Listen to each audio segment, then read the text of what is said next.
Jai Hind, dear students of class 11th Geography Optional. Welcome in Geography class. In sequence of revision, today I am going to revise lesson 4, distribution of ocean and continents.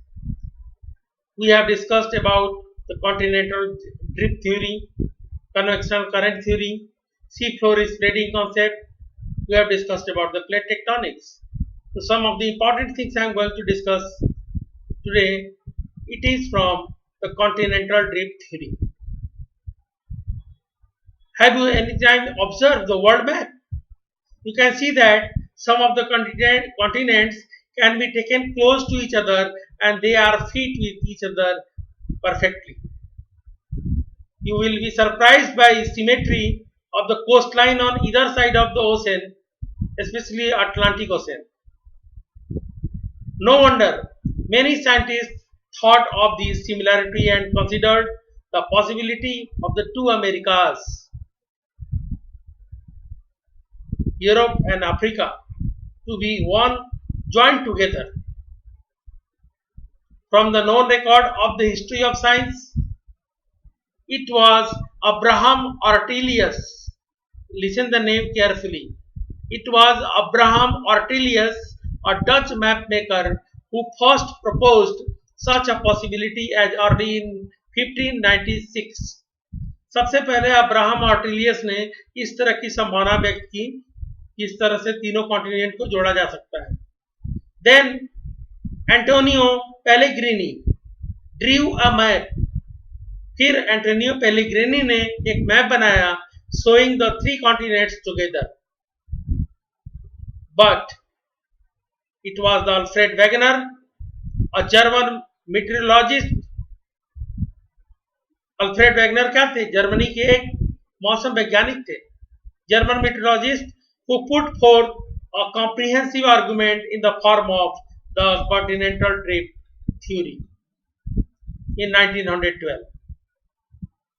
This was regarding the distribution of the oceans and continents.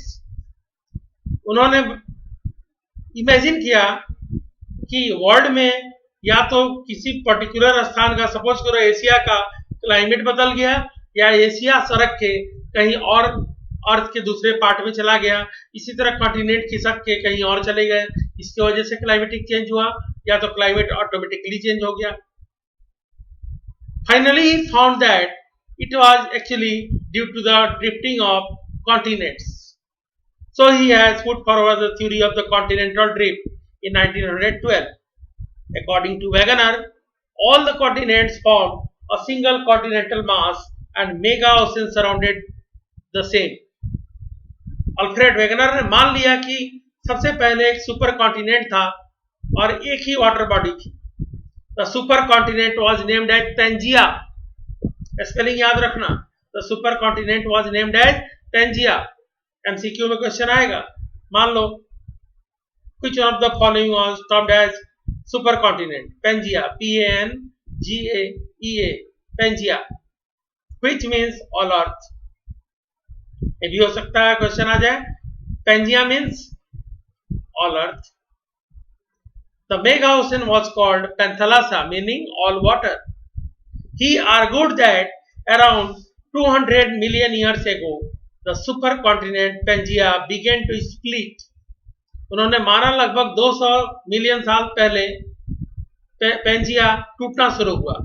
Pangaea first broke into two large continental masses as Laurasia and Gondwana land, forming the northern and southern component of respectively. उन्होंने माना सबसे पहले Pangaea break हुआ, दो part में टूटा और इसके नॉर्दर्न पार्ट को उन्होंने नाम दिया लॉरेशिया या अंगारा लैंड भी बोलते हैं, और सदर्न पार्ट को नाम दिया Gondwana land. Laurasia and Gondwana land continued to break into various smaller continents.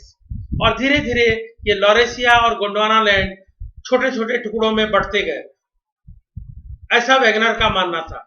A variety of evidences was offered in support of continental drift. Wegener ने अपने आर्गुमेंट के लिए, उसको प्रूव करने के लिए, अपने थ्योरी को प्रूव करने के लिए उन्होंने बहुत सारे एविडेंसेस दिए. पहला एविडेंसेज है the matching of the continents, इसको हम लोग बोलते हैं jigsaw fit. The shore line of Africa and south America facing each other, जो शोर लाइन है समुद्री किनारा अफ्रीका का और साउथ अमेरिका का एक दूसरे को जो देख रहा है, उसमें रिमार्केबल और अनमिस्टेकेबल मैचिंग है।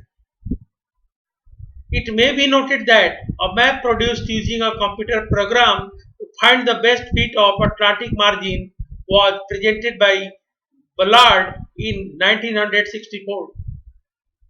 He proved to be one quite perfect. The match was tried at 1000 fathom line instead of the present shoreline.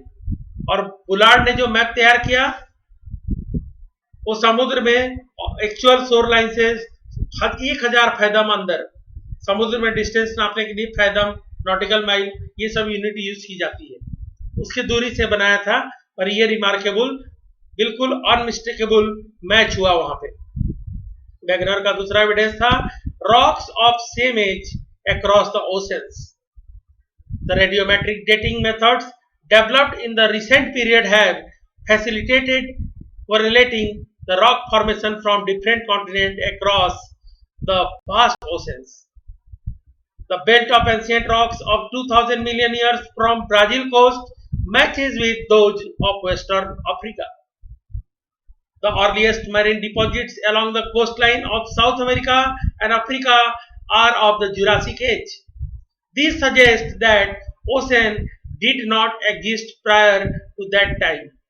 ऐसा माना जाता है कि उस समय ओशन वहां पे उस तरह की स्थिति में नहीं थे। फिर उन्होंने एक एविडेंस दिया टीलाइट का। टीलाइट का मतलब होता है moraines deposited bye glacier. Glacial deposit को हम लोग टीलाइट बोलते हैं, इंग्लिश में वर्ड है glacial deposit. In the sedimentary rocks formed out of deposit of glaciers, the Gondwana system of sediments from India is known to have its counterpart in 6 different land masses. India के जो Gondwana land का हिस्सा था 6 counter part हैं। At the base of system of these things, stellite indicating extensive and prolonged glaciation.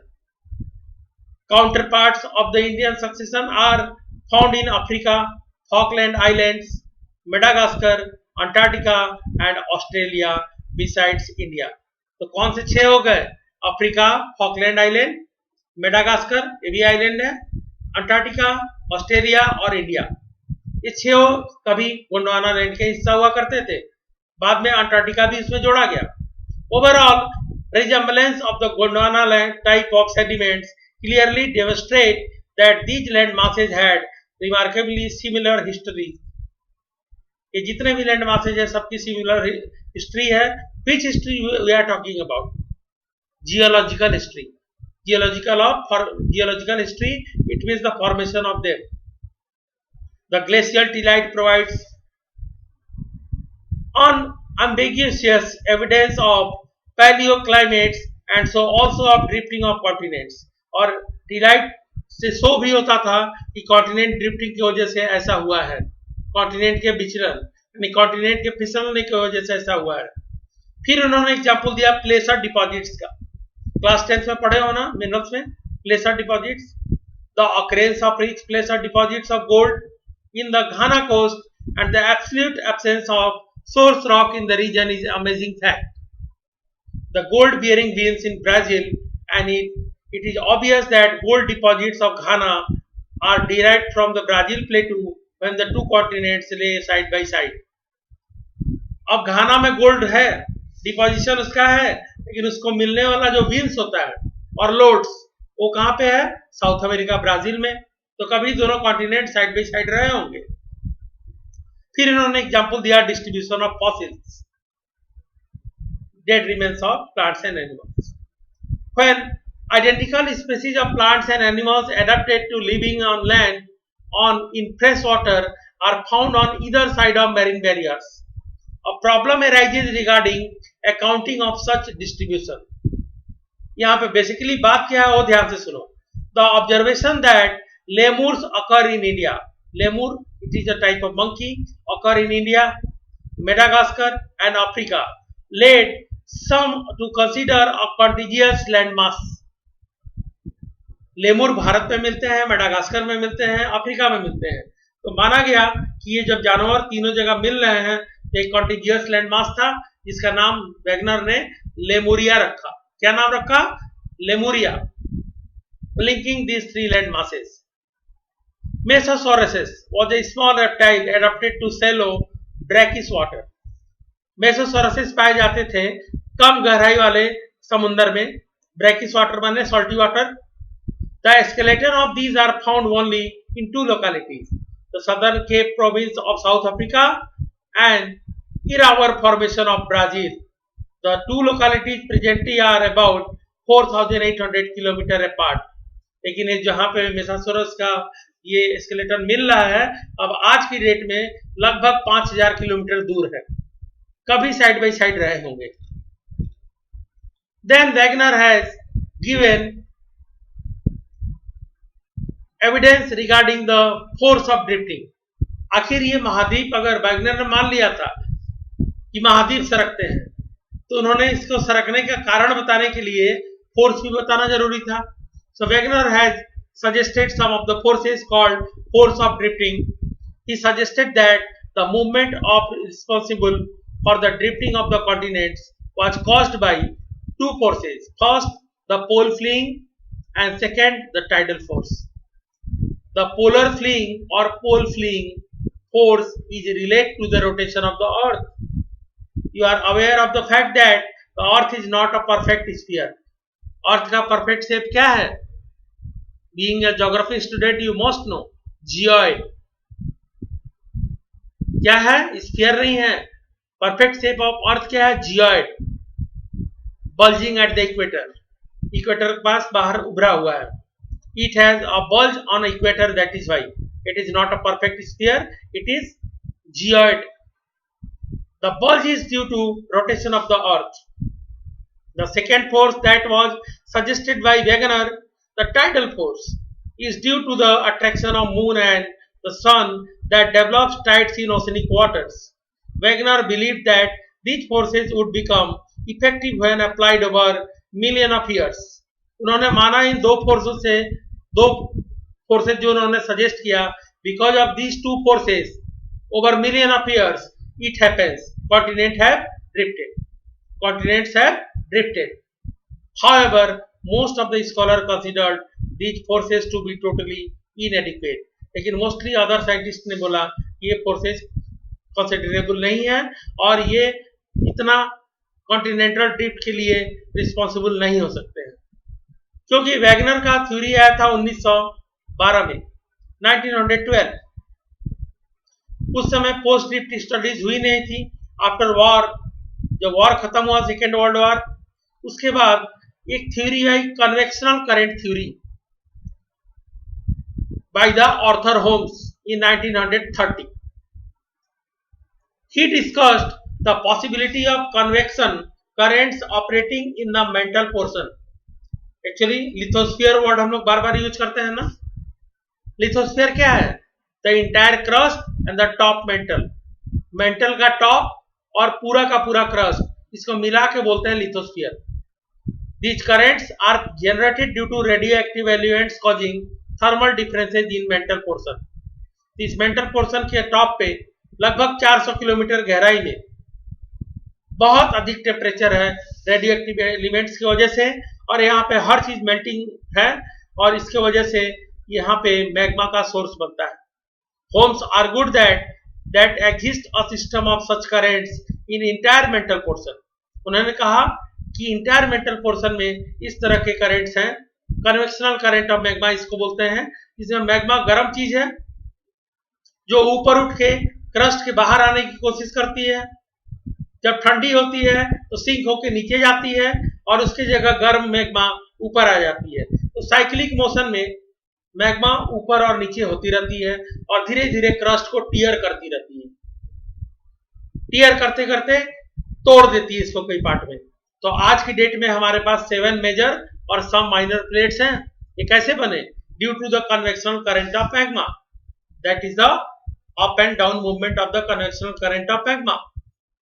This was an attempt to provide an explanation to issue of force. इस convectional current theory के बाद scientist लोगों को एक base मिला फिर से कि कॉन्टिनेंट और ओशन के डिस्ट्रीब्यूशन के बारे में फिर से वो लोग जागृत हुए और उन लोगों ने सोचा कि हाँ, इसके वजह से मैग्मा के ऊपर अर्थ क्रस्ट तैर रही है जो कि फ्रेगमेंटेड है 7 मेजर और सब माइनर प्लेट्स में, और ये मैग्मा जो है साइक्लिक मोशन में अगर ऐसे घूम रही है तो दो प्लेट एक दूसरे से दूर जाएंगे, अगर मैग्मा ऐसे घूम रही है दो प्लेट एक दूसरे के नजदीक आएंगे, अगर मैग्मा इस तरह से मूव कर रही है तो ये दो प्लेट एक दूसरे के बगल से सरक जाएंगे. On the basis of which the contemporary scientists discarded the continental drift theory. ऑर्थोरोम्स की इस थ्योरी के बाद वेगनर की थ्योरी को डिस्कार्ड कर दिया गया. For this today, it is enough. From here, what the lesson and the part I have taught you in this period, lot of MCQs may come. So prepare well. It's all for today. Have a nice day. Thank you.